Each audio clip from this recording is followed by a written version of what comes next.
Hi, Run Your Story family. This is Allison Gaillard with Run Your Story, where every story needs to be heard. And so excited to be able to share with you guys my amazing friend that I met at the running event, Sagirah Norris. She's absolutely phenomenal. And we actually met because she is a Bid Forbes sponsored athlete.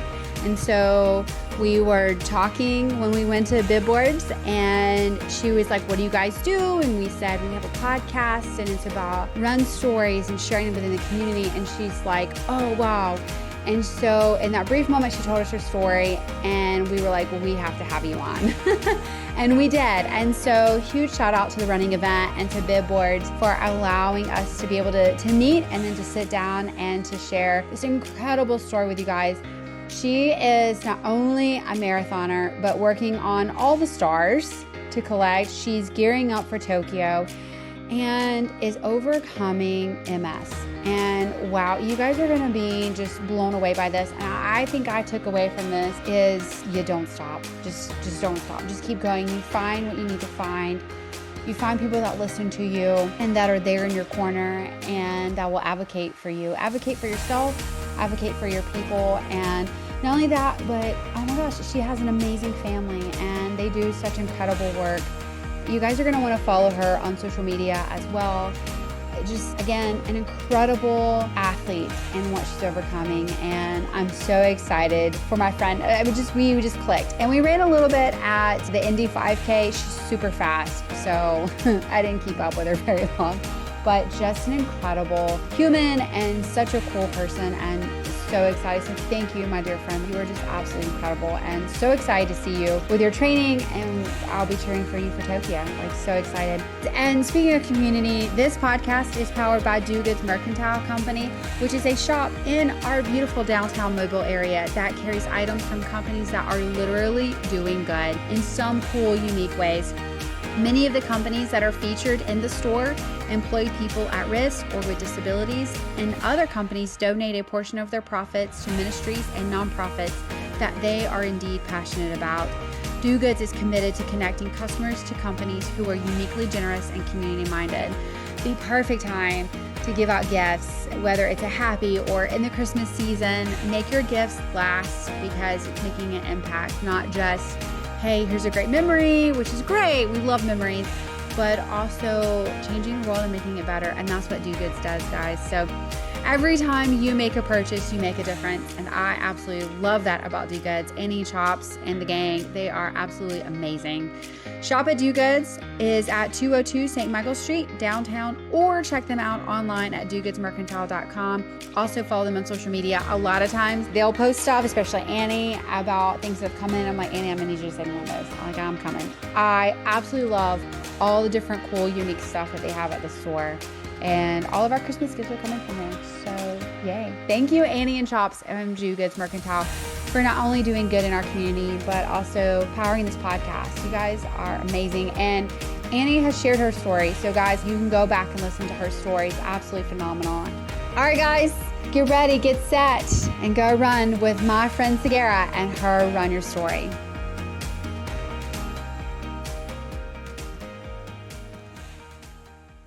Yeah. I just feel like we're instant best friends. I am fine with that. We can completely do that. I'm looking for some friends. I love that. Oh my gosh. I was at your booth, which is for billboards. Bid Forbes. That's right. Yeah. Bid Forbes, which I use. Yeah. And we were talking about getting some custom ones, and we were talking about the podcast, and you told me your story. Well, and you asked me the most important question. Yeah, you said that you share stories, and she's like, how do you run and what's your story? And I was like, well, I happen to have one. And so it's amazing. Yes. So, thank you. My new bestie, what is your run story? So my run story is me going through something I thought I'd never have to, trying to overcome it, and then finding out that a lot of other people were having the same issues, but in a whole different way. So my story actually starts with me running a marathon. We're at a running event, so it makes complete sense. I was so excited. I'd always wanted to run a marathon, and my brother challenged me to run the 2018 Chicago Marathon. Wow. And what a challenge. I know, right?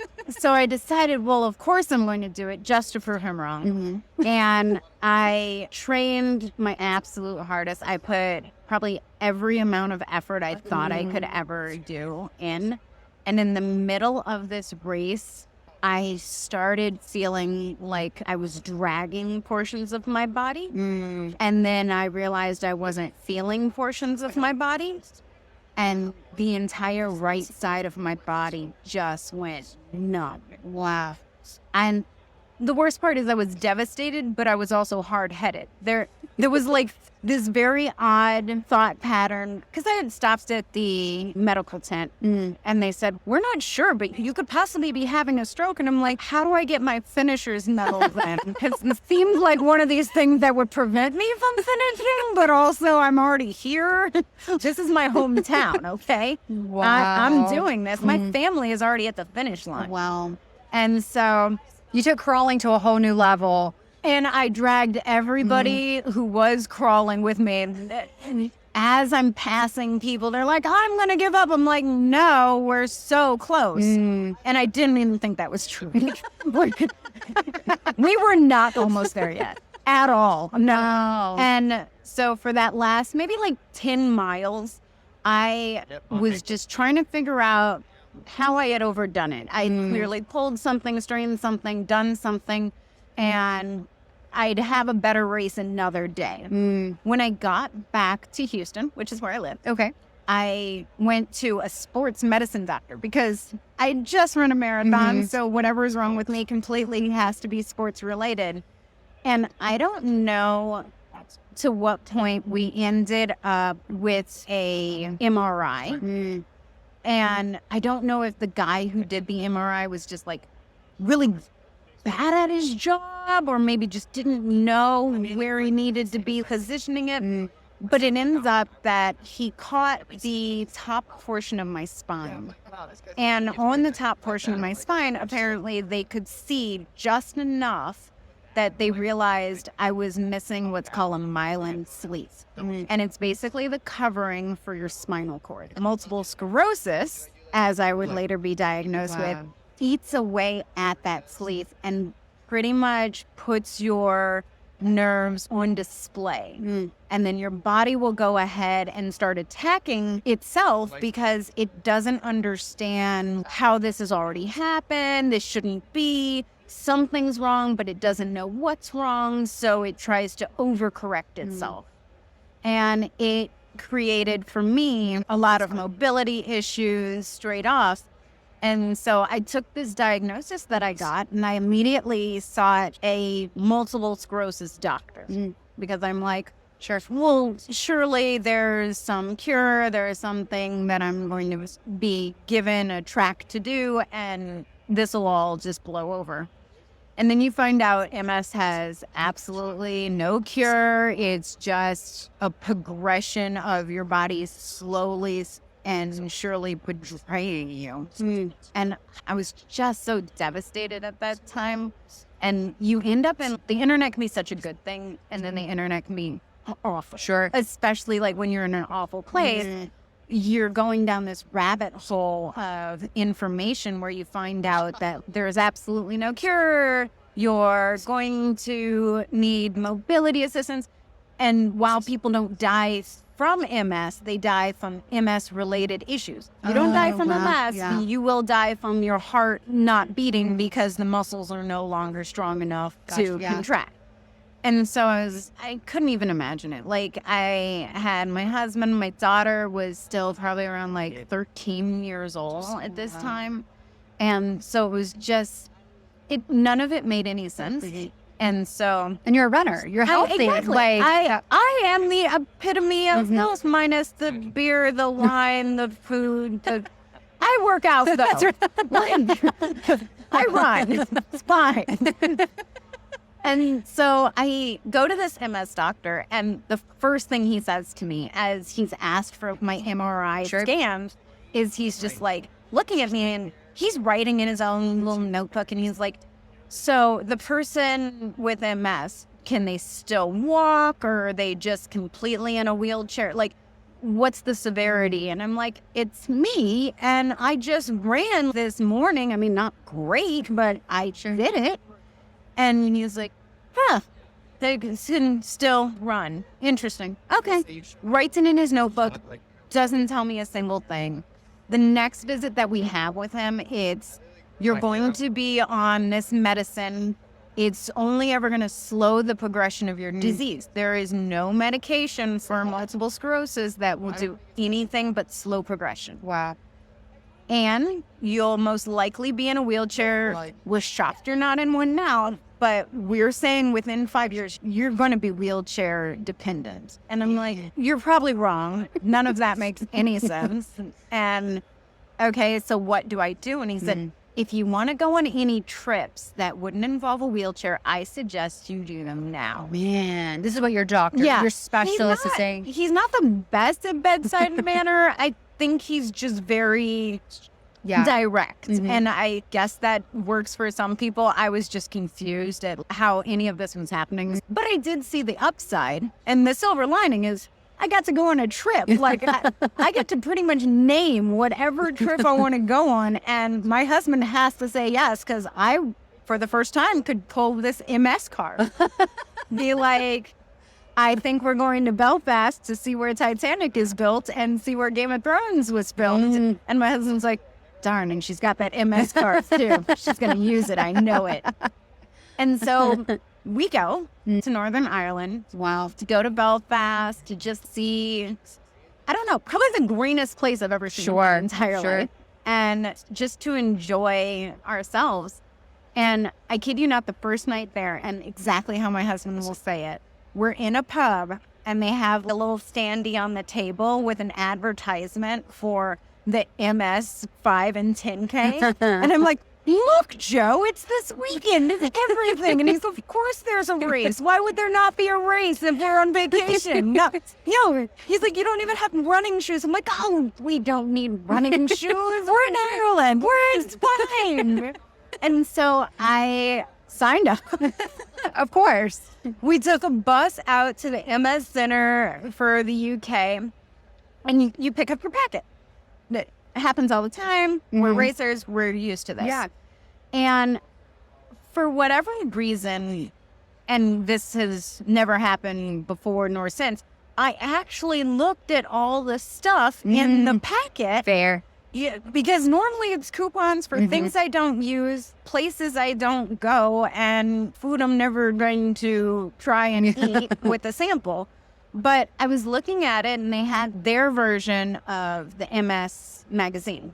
Now, from the moment I got diagnosed, they somehow got my address. And so I'd gotten the U.S. version of our magazine. And the U.S. MS magazine is tragically optimistic. I don't know how else to say it. It is, look at so-and-so. They can now knit with their grandchildren. Yes, she's in a wheelchair, but look, she still had some semblance of life. And even though she can't work anymore and her grandchildren have to wipe for her and she can't feed herself, but look how well she's doing thanks to this medicine that she's on. And then it proceeds to be like a bunch of ads. That are like, you too could live this life if only you get on this drug that you're going to take twice a year for the rest of your life. But in the UK version, it's all about studies that they've currently done. This is working here. This might work for this. If you can get into this study, here's the phone number, email. Here are all these addresses. And it was shocking. But one thing that I kept reading in the magazine was the word, or I guess the acronym, HSCT. And I'm like, okay, they keep saying that she was able to regain this mobility thanks to HSCT. They're saying that if you can't get HSCT, here are places outside of the country from the UK where you can get HSCT. You can go to Russia or you can go to Mexico, right? But you can get this on your own if you have the funds to pay for it. I looked it up, did a full deep dive, and it made complete sense. If your body is attacking itself, why not use something you know that prevents your immune system from multiplying? chemotherapy is designed to destroy an immune system. So for 25 years, they have used a version of chemotherapy and then basically brought people back with a stem cell transplant from themselves. And it allows them to at least stop the progression of their MS exactly where it is. Wow. So by this time, I had just barely started to use a cane. And so I was getting fairly comfortable that maybe the doctor was right about this whole 5-year wheelchair thing, but I was on a good path. And I seriously took that information, read every single thing, and sat on it. I sat on it for months. I let an entire summer go by where I was like, I don't have $60,000. But it might be cheaper if I do die, because I'm not sure where I'm going to get $60,000 from. And I discussed it with my husband, and he's just like, okay, well, I don't know quite how the progression is going to go, but you are able to still walk. I had just gotten an e-brace where it was allowing the drop foot, which is me not being able to move the front portion of my foot up and down. It allowed me to go ahead and have some flexion. So I was doing like, we'll call it a jog for fun. I was moving and it's faster than walking. Yeah. And so I set out to keep going down that whole bucket list that I had created. And one of those things was to do the Run Disney. Yeah. Yes. Okay. So love Mickey. Mickey is my person. Okay. Like, if it doesn't work out between me and my husband, I'm marrying the mouse. And so I had immediately decided that Castle de Chateau was something that I wanted to do. And it meant a trip to Paris. So bonus point. Right. And the Paris half marathon for Disneyland was September. And by September so this would have been September of 2019. So I got diagnosed in 2018. So by September of 2019, my husband is lugging a lightest available on the market wheelchair through the airport. And I just thought it was so unfair. I was walking with this brace, but I knew we'd need the wheelchair if I was ever going to get through Disneyland Paris and get to all the rides. So my insurance was happy to cover it. They're like, yeah, no, $3,000 on a wheelchair that folds up? Of course, go for it. I have it. And as I saw him, like, you know, it has these lithium batteries and he's just struggling. We missed our flight from Heathrow to Paris. And he's like, it's okay, we'll get on the next one. It's in like an hour. And I'm like, but it shouldn't have to have happened. It happened because of me. It happened because this is just starting to get dumb. We know what the answer is. And yes, insurance won't cover it because it's going to have to take place outside of the United States. But we're going to have to figure this out because this is stupid. It's stupid that I have to be sick because of money. Yeah. And I messaged them on the plane to Paris. And I had already decided that if I was ever going to do it, I was going to go to this Clínica Ruiz that was in Puebla, Mexico. Okay. Because they've been doing it for 25 years with like a 90% success rate. What? For people who had this remitting form of MS. Wow. By this time, it had been decided that I had primary progressive MS, which was a more aggressive form, which is why I had gone from running a marathon to being a cane and wheelchair within a year, if we're thinking of it. And so I'm like, oh, okay, so I will have a 70% chance, which is a little bit less, but if something's on sale for 70%, you're probably buying it, right? Because you're like, that's a good deal. Yeah. So I thought, that's a good deal. And so I emailed them, and they emailed me back immediately, and they're like, okay, so when do you want to go? And I'm like, okay, this is happening. Yeah. And I was so grateful. My husband, like, never even blinked an eye. He's like, yeah, no, we'll take out a mortgage. He's like, we don't even need that. Like, our house is worth more. He's like, it's $60,000. We can get that. We might put it on a credit card. I don't know. Like, How do you? He's like, where does why one didn't go? you tell me it was just like, it's a lot of money, but it's worth your life. If we could get the you that we know back, this is worth every dollar, because you're right. I don't want to lug wheelchairs around for the rest of our lives.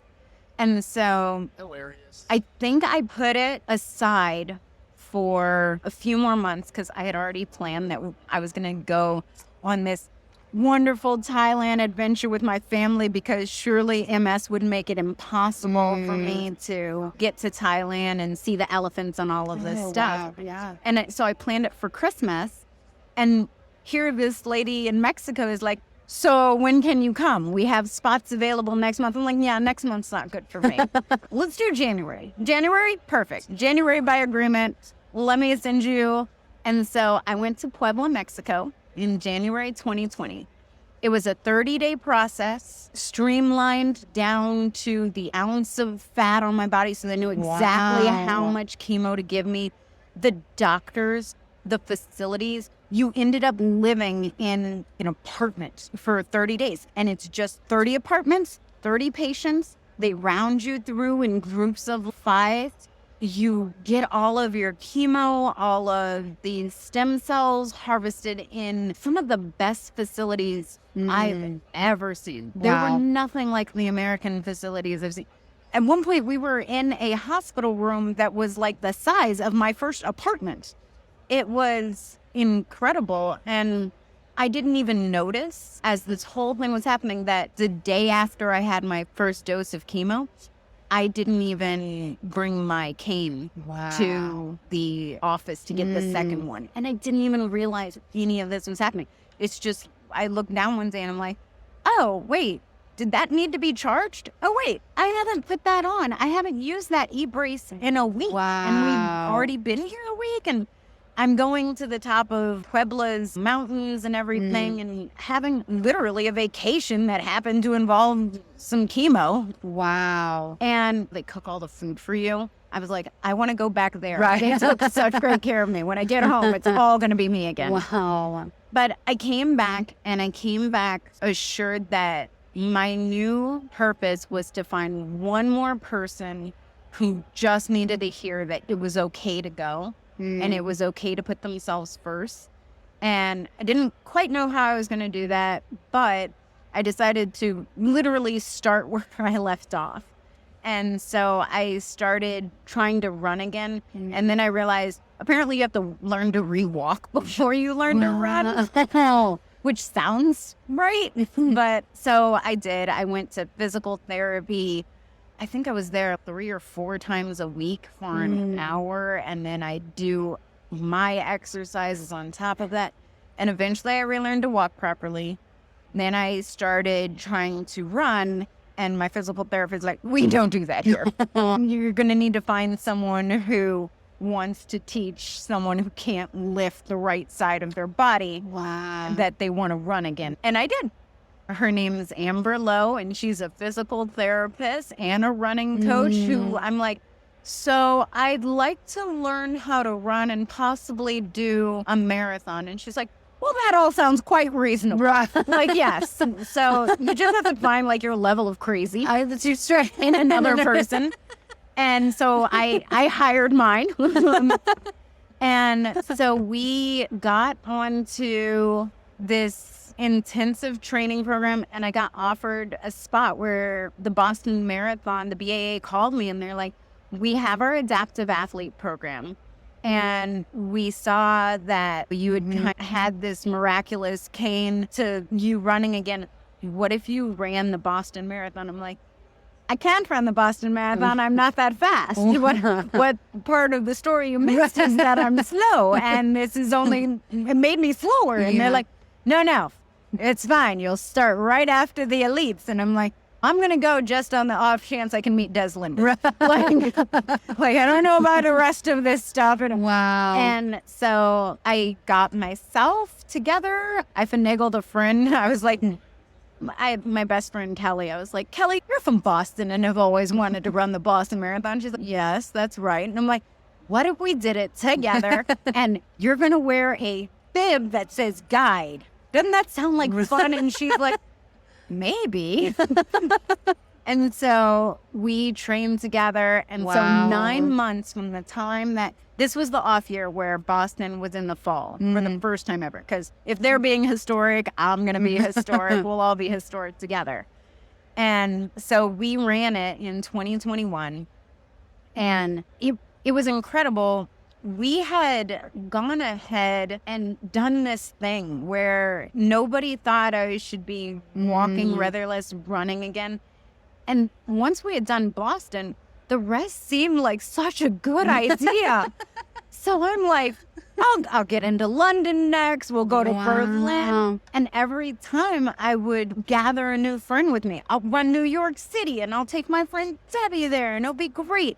And so we're running all these marathons. And what I come to find out is every single time I would run, I had gotten Clinica Ruiz to be a sponsor of mine because I was like, I want everyone to know why A, I'm slow, and B, I run.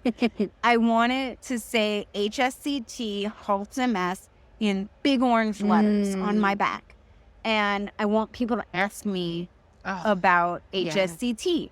And I want to make it easier for the next person who thinks that MS is their final thing that's ever going to happen to them. And I want them to see that it's not.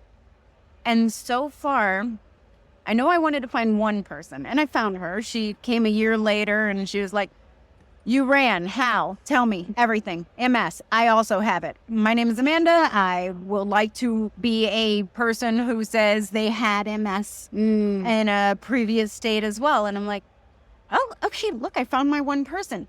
And then they just kept coming and coming. And eventually I have Clinica Ruiz telling me that 26 people have come in for treatment and they've gotten their lives back. And some of them have had an MS for decades and years where they're not having the same level of recuperation as I did, but it is always halted for almost all of them. Wow. There are very few non-responders, and those people who, even when they doesn't respond to them, they didn't go down without a fight. They put every ounce into it, and it's what makes them warriors. And so I decided to start a blog, and I didn't know how, so I did it on Facebook because I was like, I know how to work Facebook.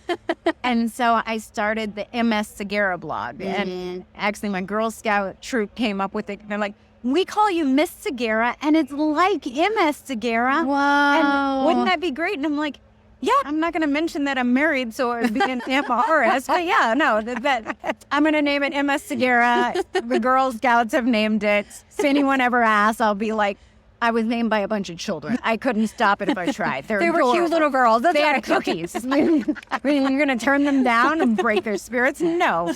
MS Sagirah it is. And that blog now is almost up to 1,000 people. And I probably answer about 7 or 8 inquiries seriously about what the next step is for them. They've read through my blog, they've read through my story, they've seen it in Women's Health magazine or wherever it's been published, like prevention. They're like, I just saw your story. I'm going to go. I have the money in place. I'm ready. And all I need is you to push me over the fence. And I'm like, oh, that's easy. Go. Why? Is that all you want to hear? Wow. And so that's been that thing. That's that one thing they ask, what's your why? It's finding the very next person, that person who just needs to hear that they're important enough to invest in. Because I didn't think I was important enough. I'm like, I'm not taking this away from my family. And now I realize losing myself would be harder for my family than losing $60,000 easily. And so I'm only one run away. So I have one last run in Tokyo. And with that, I will be the first person with primary progressive MS to ever complete the World Majors. Wow. I'll be the first person with primary progressive MS who's had HSCT to do it. And I say that only because while we're inspiring people, we also have my friend Sherry, who has remitting MS. And so she and I are finishing Tokyo together. So we'll be the first 2 people with MS, both types, both brands. And we are going to finish the Tokyo Marathon, and then we're going to take our 6-star medals and go to the top of the tallest tower in Tokyo and be on top of the world together. Wow. Knowing that we've gotten so many other people past their own hurdles and back to living their real lives. Because it's just such a shame that I was allowing myself to feel any level of defeat. And I'm glad that I picked myself back up when I did. But it makes it so much easier to do the hard things because I've already done the hardest thing. Well, I'm like, everything else is a piece of cake. And I still have to convince people, like, listen, your hair will grow back. It'll be fine. Okay? If that's what's stopping you from getting better, that's dumb. Like, let me tell you, sorry, but go. Wow. So. And here you are. And here we are at the running event. And now I'm a sponsored adaptive athlete, and I get to meet cool people and come to the running event and hang out with all my friends and other inspirational athletes. And I don't know. This is better than I ever could have imagined. The girl who ran Chicago, if I even explain this to her, she'd be like, "You're crazy." And I'd be like, "Oh, wait, it gets worse." And then so much better. You're going to love it. Oh, wow. But yeah, that's my story. Wow. And it's not ending. It's not ending. This was just you went through different chapters. I love that. Let's talk. Obviously, there have been some lessons that you've learned from running. Yeah. So what are some of those that you want to share? So I tattooed it on my arm so that I wouldn't forget. And it's to keep moving forward. And it, of course, back to Disney. It came from the movie Meet the Robinsons. And at the end, they go through... Yes, they go through the fact that no matter what, if you fail 1,000 times, you've just learned 1,000 ways not to do it to get to your next goal. And it gets hard. I've probably had more stress fractures than most people. I have bones that are very brittle. Parts of my body don't have the ability to gain muscle mass. So it's like I'm running with half of my body we're an athlete and the other half, are we? And so it can be difficult. I have what's called like an intentional tremor. I'll shake and things like that. At the end of races, I've even posted videos because I have to mentally think of every synapses to make it not happen. But if I'm tired after a half marathon or a full marathon, the chance that my body will just start convulsing randomly. It's why I use my friends as guides, because they know me to the point that I almost don't think a random guide assigned to me will.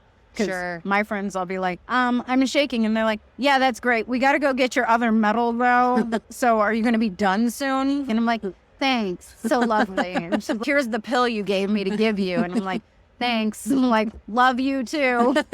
She's, listen, we got to get going. You said you wanted to do a sub 2:30, and it's not going well. If you stop, this half marathon's going to take a lot longer if I let you stop now. And I've got places to be and brunches to go to. And it's like, you're lovely. I love all of you so much. Thank you.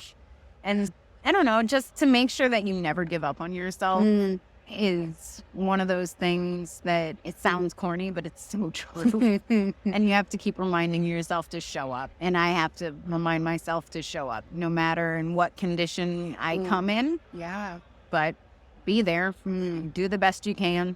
Some days it'll suck, and some days you'll be like, I might be the greatest runner ever. And then someone will be like, no, I don't think that's right. Oh my gosh. Let's talk about what has been your favorite race. Okay. Recently, as I've come to the end of this 6-star journey, first of all, I'm going to pick from the World Majors because that has been like the epitome. Because I could easily say Disney. Make like, duh. The mouse gave me a medal. It was great. It had his picture on it. All of it worked out. I got to run through a castle. It was lovely. My future husband gave me an item. Give me a present. Yeah. And so I'm going to say, though, that the London Marathon was my absolute favorite. because it literally went through all of these landmarks that I had visited as a child. I have a lot of family in the UK. And so I got to run through these things. So to literally shut down the streets of a major metropolitan city so that you could run on them instead is just such a boss move. But then to make it even better, everyone cheering for you are the most genuine. Where it's like, you're smashing it. Oh my God, you're brilliant. And I'm like, oh my God, he must be true. He sounds like Harry Potter. Like, why would the British lie to me like this? This is great. I'm clearly an amazing runner. That guy said so as we went past the Cutty Sarahs. And so That's fantastic. and I love it. You end by a palace. Like, There we go. Yeah. how do you beat ending up by the palace? And I think that one just ended up being my favorite race. And it's like one of these races that's also a world record race. So you have people running next to you carrying entire refrigerators, and you're like, God, I sure hope he has a point to that. And then as he passes you, which is like rude, guy with refrigerator who happens to be fast, it's like, stop children from being hungry. And I'm like, oh, that's a reasonable reason to carry your refrigerator with you when you run. No, that tracks. Oh, I QR code this and give that man some money. So, yes, London Marathon, I think definitely, and it was the first time that I ever thought I was well-trained, back at it, full athlete-ish looking. Also, I got a really cool jersey with my name on it for the first time. I was like, I'm probably a professional. No one else can ever get their name printed like this. It has to be given. Wow. That's incredible. How much has your pre-race routine changed since all of this? Oh, significantly. Okay. I think with the average runner for a marathon, I think trains like 16 something-ish weeks. Okay. I wouldn't know at this point. But my coach has me on a low and slow, gradual, we're going to get there, but it's going to take a little bit longer. I think I started training for the New York City Marathon, which is October. I would have started training in the end of March. And it's that entire time where it just takes a little bit more rest, a little bit more massage, electro this, and strength training that, and probably more hip workouts than I ever thought were possible. All because I have to overcompensate for the things that don't work. I have to make sure the things that do work enough to cover both. Yeah.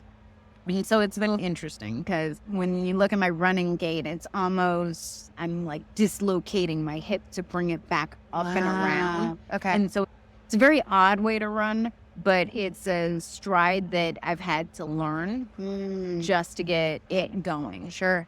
So you cross the finish line. You hang out with friends. How has your post-race changed? I drink more. I will down a bottle of champagne by myself, and then I look at the server questioningly with it. And how many glasses? For what? For your bottle of champagne. Yeah, no, a giant straw is good. Like, why are you bothering about it? So I love going out to celebrate. For Berlin, for the marathon, I not only practiced to race the 26 miles, but the more important part was that after the fact, I had to make sure I didn't just fall asleep, right? And so it was like super important to me. So I would come home from like these long runs. And, okay, it was a good 24-mile run. And my husband's, okay, so do you want to like shower, take a nap? What do you want to do? I'm like, no, we have to go out. We have to do things. I don't know what those things are, but we have to do them now. Also, they should probably involve champagne because I'm going to need to work on my alcoholism and my athleticism together. In the one fell swoop, I want to be the best at both. And I had a great time. I have great pictures of us finishing the run and me just going off to Oktoberfest themed restaurants. Oh, wow. And then we later went to Munich and did real Oktoberfest, because as I found out, Oktoberfest is in Munich and not in Berlin, which was really odd for me to find out. And just really enjoying myself and making sure I take it all in and never just leaving directly after the race anymore like I used to. I sit there and I soak every ounce, because I didn't know I would ever even be able to do this again. I don't know. It means more now. Also, I like to bite the metal to double check that they haven't that is not chocolate. Yeah. That is legit. It could have been chocolate, but it's not. It's real and it's mine and I get to keep it. So, what is your favorite running item? Actually, this is going to sound really weird because I'm here with them. Okay, I was so shout out sponsor to bib boards, but not even lying. Bib boards. Something about putting my name, my cause, my stuff. And of course, they've printed me out the HSCT Holtemats bib boards. Yeah. And because I have a lot of team affiliations and everything, they all want me to wear their logo or their this. And I can't fit it all on a jersey. I would look like a NASCAR. I've taken a lot of money from a lot of great people, and I always like to tag and mention them. However, the easiest way to do that is for them to be on my stills.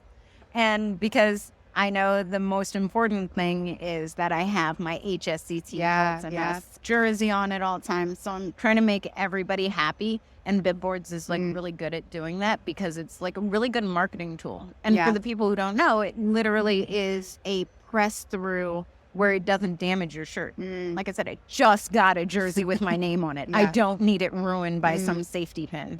So banning safety pins, Bibboards, favorite item. I love that. What are your running shoes? Right now, I'm in the Saucony Guide. I do require a stability shoe. Sure. For obvious reasons. And I used to love the New Balance shoe, and they engineer these shoes off your feet. Like, they're great for this many years, and then they're like, let's tweak it a little more and tweak it a little more. And then one day you realize you have a shin splint because they've tweaked it too far. And so far, I think at least 4 good years of consistency with the Saucony has made me really happy. They don't seem to bother it too much. I'd love it if they had better colors. Brooks has the nicest designs of shoes. They're like, look, they've got turkeys on them and flags and everything. And I'm like, Saucony, they're like, we got black and maybe blue. We got white. They got white. We have white. I never understand white running shoes. Thank you. Where do you think I'm running? The Arctic? Wouldn't they just be gray? I can't keep white. I'm not that talented. No, not at all. No. There is a booth here that we could go get to clean our shoes, though. Maybe that's what we're supposed to do. That's what I'm doing wrong. Well, listen, I'll just get black shoes and not. It sounds horrible. And my favorite color is blue. So there you go. I love that Saucony came out with a lovely line of blue glow-in-the-dark shoes. They decided the Guide was not going to be one of those that they made in that. So that's lovely. They're here. You should go talk to them. I'm going to go yell at somebody. Yeah. You should say, I demand some blue Guide shoes. Just make one pair. Okay? I'm not asking for too much. And hey, if you want to throw on Halt MS, do that too. I mean, if they're already making special shoes, you might as well. I think it's a great idea. Now I want to go see that guy who's printing up shoes with whatever you want on it. I wonder what his deal is. Right. I have to take some time to actually walk around these things and see what's up. Let's talk about for your long runs and day of the race, how do you fuel? So I've come up with a different plan than I've ever used before. I've now come out with, I use is it pronounced Muritan? Okay. Yeah, the German one, where it doesn't taste great, but like it says in their thing, it works. And so that one is my fuel for definitely propelling forward. I use the Spring Energy one. Oh, so good. So good. You have to go meet It's like jam. Do you know the creators here? No, but I want to meet him and thank him and maybe hug him real quick. I'm going to have to, because it changed. I don't even know how I got my hands on it, but I tried it once and I was like, oh my God, this is the first thing that actually tastes like what it says. And you don't bonk at the end. No. And it's good, and it's a consistent fuel. That being said, my last one that I also throw into my, you're going to love this. It's Cliff Energy Gels because it tastes like pudding. Like, I'm like, I don't know that it actually works for energy. Maybe because it has so much sugar in it. Okay. It might. Yeah. But yeah, no, that one tastes like pudding. No, you're like, I need treats. oh my God. And then pickle juice is good for muscle cramps. So Yeah. I like to carry that for the longer runs. But yeah, those three, I use the Noon tablets, cherry limeade. Oh, that's a good one. With the Okay, caffeine. yeah. It spikes my heart rate a little bit, but it's worth it. It tastes like Sonic during every run. Then you try to put water back in your mouth and it still tastes like Sonic. Run.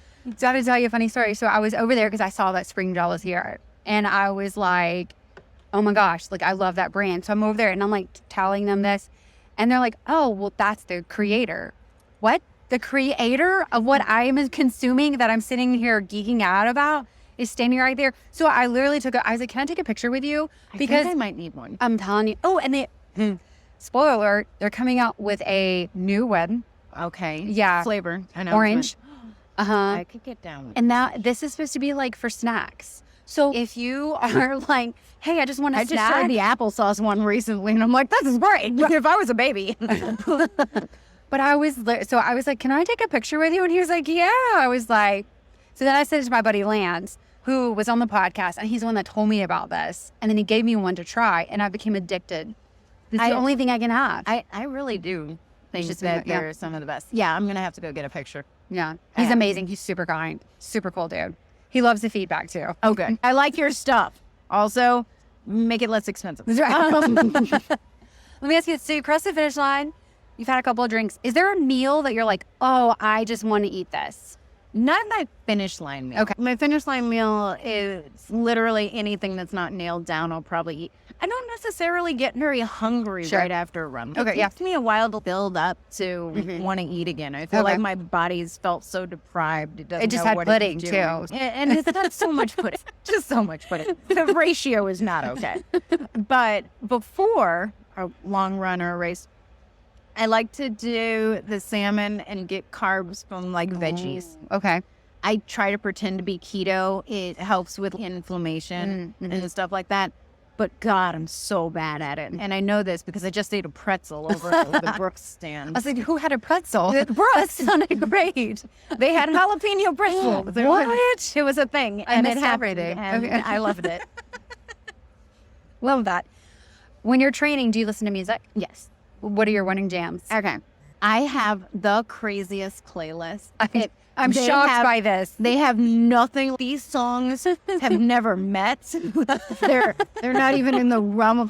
There's the standard ones. You got to get a little bit of Pitbull and Eminem because even though I'm like 34 now, I still like to pretend like he and I have anything in common. Like when I was a teenager, and I was like, Eminem's telling my life story, not the mom or living in the trailer park or any of the stuff he's talking about, but he gets me. That's hilarious. I love good Eminem jam, but then just like these Demi Lovato songs, some Disney on the playlist. Dude, if you haven't listened to Surface Pressure from Encanto and run to it, you don't know what you're missing. It's incredible. I'm like, yeah, I too am like a big sister despite the fact I'm the youngest of my family. Yes, because I see where she's going with this. It's all on me. Isn't it wild? So like I do the Peloton app and they have the Disney songs on it and you're like, oh, okay, it's great. And then they make you work out to it and you're like, whew, that was a rough Bruno song. Like we don't talk about Bruno. It's no. really difficult because I've got to sing it while I'm running and people looking at me weird, so I know I'm missing like every other lyric and I'm sure it doesn't make sense by the time I've finished. We don't talk about, oh God. You're like, Bruno who? Yeah. Bruno who? Something along his back. I don't know. I think they're rats at this point. What mile are we at? That's hilarious. Oh my gosh. All right, recovery tool. Do you have one? Oh, I have a few. Okay. So I love the Theragun. I actually won my Theragun in a raffle. What? As part of my Wow, okay. Well, so West End Run Club, they had a raffle. I won. And so I bought a Theragun and I use it. And I just think to myself, oh, this is absolute heaven. Yeah. So love the Theragun. It's the Theragun Mini too. So I think it gets in a little bit better than a full hand one for me. Gotcha. Yeah. I love that. Very cool. Cross-training activity. So I would say it's cycling because I spent a lot of money on a cycling bike. I've got the trainer. I've redone a room in my house for that. Wow. My bike has been hanging up for like 8 to 9 months now. I don't even think it knows I'm still alive. I literally named it a Nimbus 2000 and put it in a closet like a broom. Like, I just so bad, but that would be my cross-training activity right now. I guess yoga. Well, I barely show up there either. I have good intentions. Correct. It And counts. doesn't that count? I think we can all agree, yes. What advice would you give to somebody that wants to start running? Just do it. Just literally start out. It doesn't matter if you have the right clothes, the right shoes, the right thing. As long as you have the correct mentality and you're doing it safely, starting slow and building up to a goal, and set a goal for yourself. That's one of those things that I think everyone needs to do because it puts you in the mindset that you're accomplishing something even on the days when you feel like it's not getting any better. So even if it's doing your first 5K or jogging a mile continuously, or whatever it is, just go, do it, and be consistent in it. And show up. And it doesn't hurt if you find some people for accountability who are willing to be like, so you said you were going to run. When is that going to start? Oh, that's good. Because accountability partners will be those people. And Oh, and just like how you have your guides to like help, they guide you. literally and figuratively, they will rip me out of my house when I'm like, it's cold out there. I can't go running. And like, you run in 104-degree weather. I'm like, yeah, but it's not cold. Like, Wow. Yeah. I have a very particular set of skills. Running's not one of them, but boy, if I don't try to keep doing it. So you're preparing for Tokyo. Yeah. After Tokyo, do you have any other goals? Yes and no. So people have asked me this recently because I guess once you hit the epitome of like your The your 6 dreams, star. do I just go lay down and be like, well, that was good. No, I'm glad that we got there. So I'm looking at a few different things. Okay. I want to participate with some friends in a Ragnar. Do it. It's so much fun. Okay. Yeah. I got some wipes, so hopefully I won't offend anybody while I'm there. But yeah, So much fun. I'm thinking a Ragnar. I just need to find a road version Oh, I see. to do Yeah. it. I don't do trails anymore. That's for safety for myself and the trails.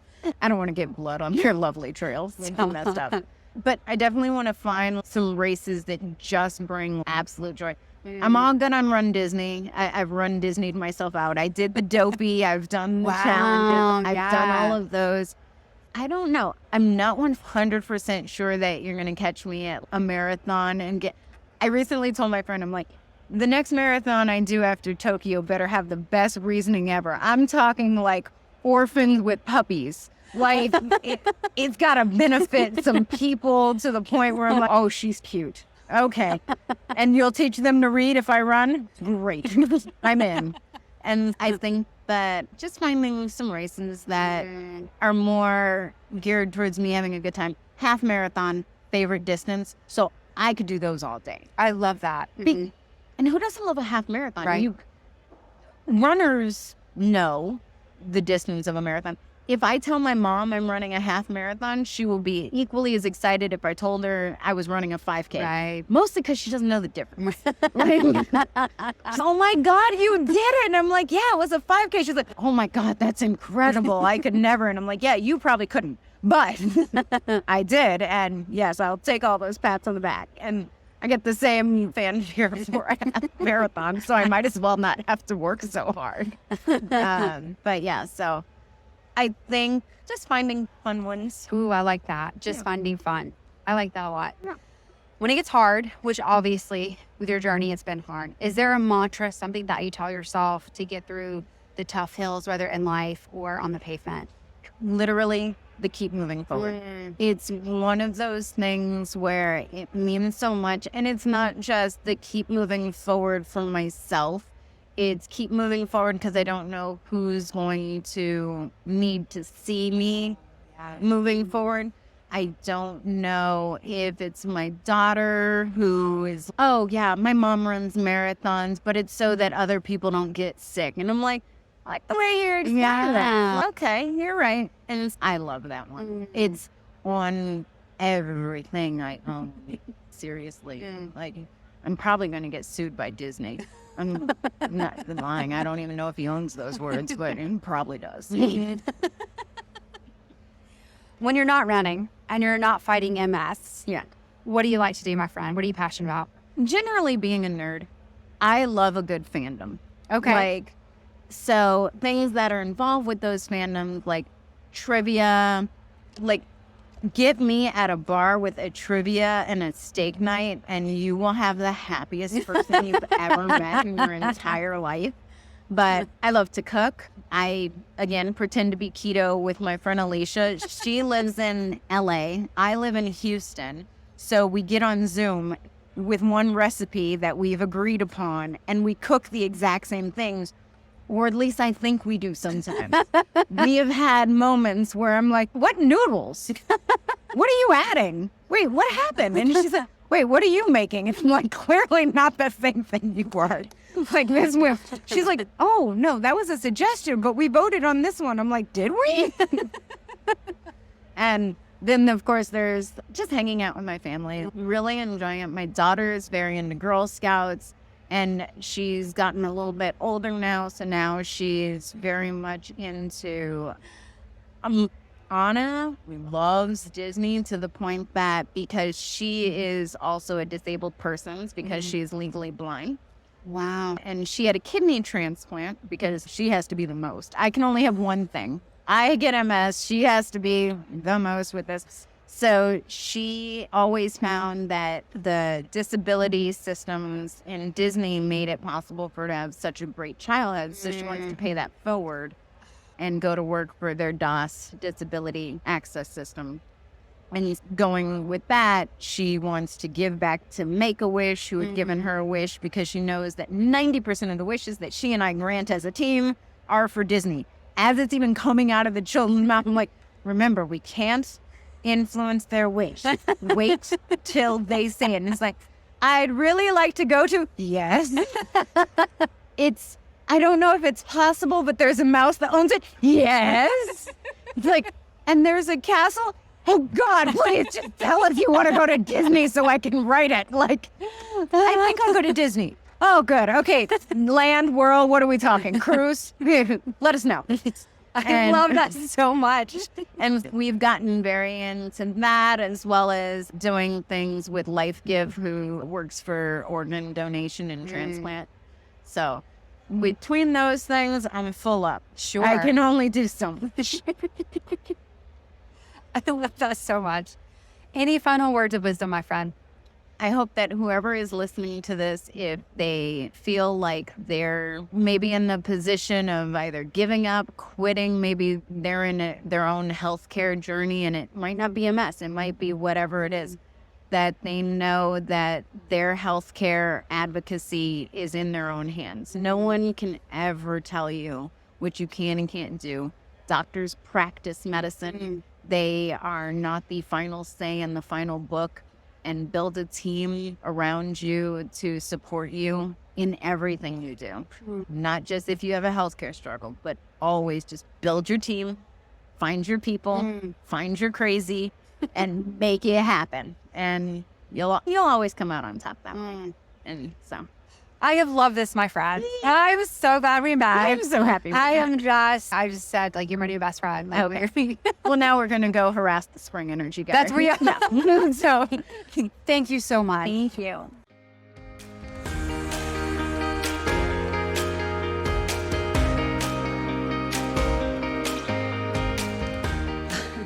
talk about determination, and that's what this podcast story is about. This just not giving up. And I absolutely love that about my amazing friend, and how she just was like, you know, I don't know what's going on with me during this marathon, but if I can't finish it, I'm not stopping. So, and it's just absolutely incredible.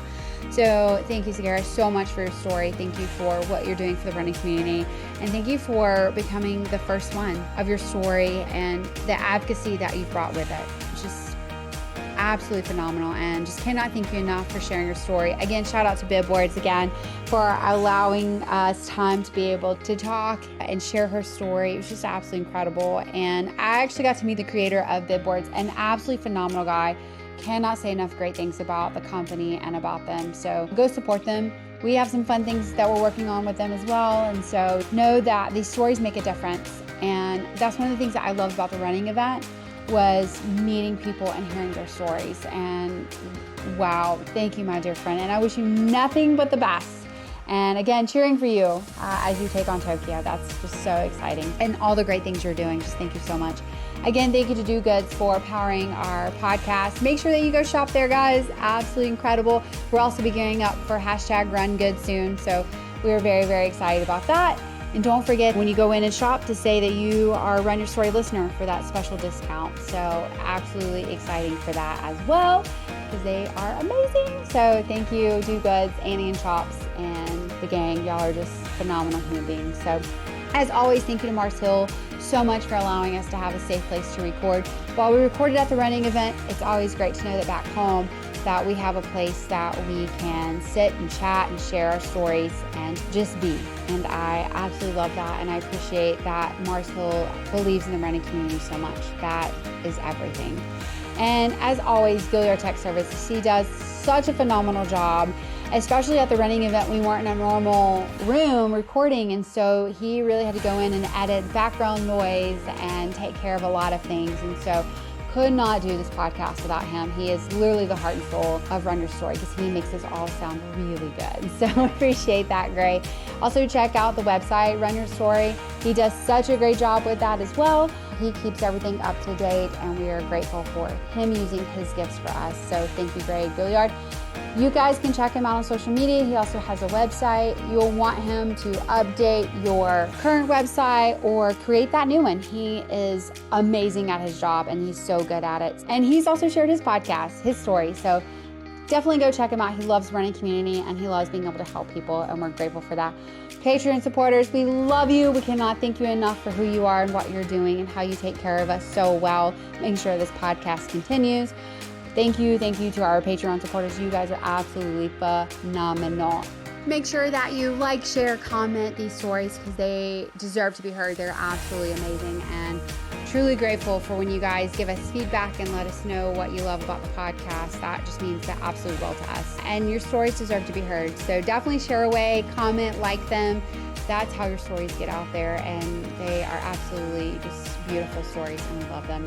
So thank you so much, Sagirah, so much again for your story. Your story's become part of me and my story, and when I go out there and hit the pavement, I know that I carry your story with me. And so guys, get out there, go run your story, because every story needs to be heard.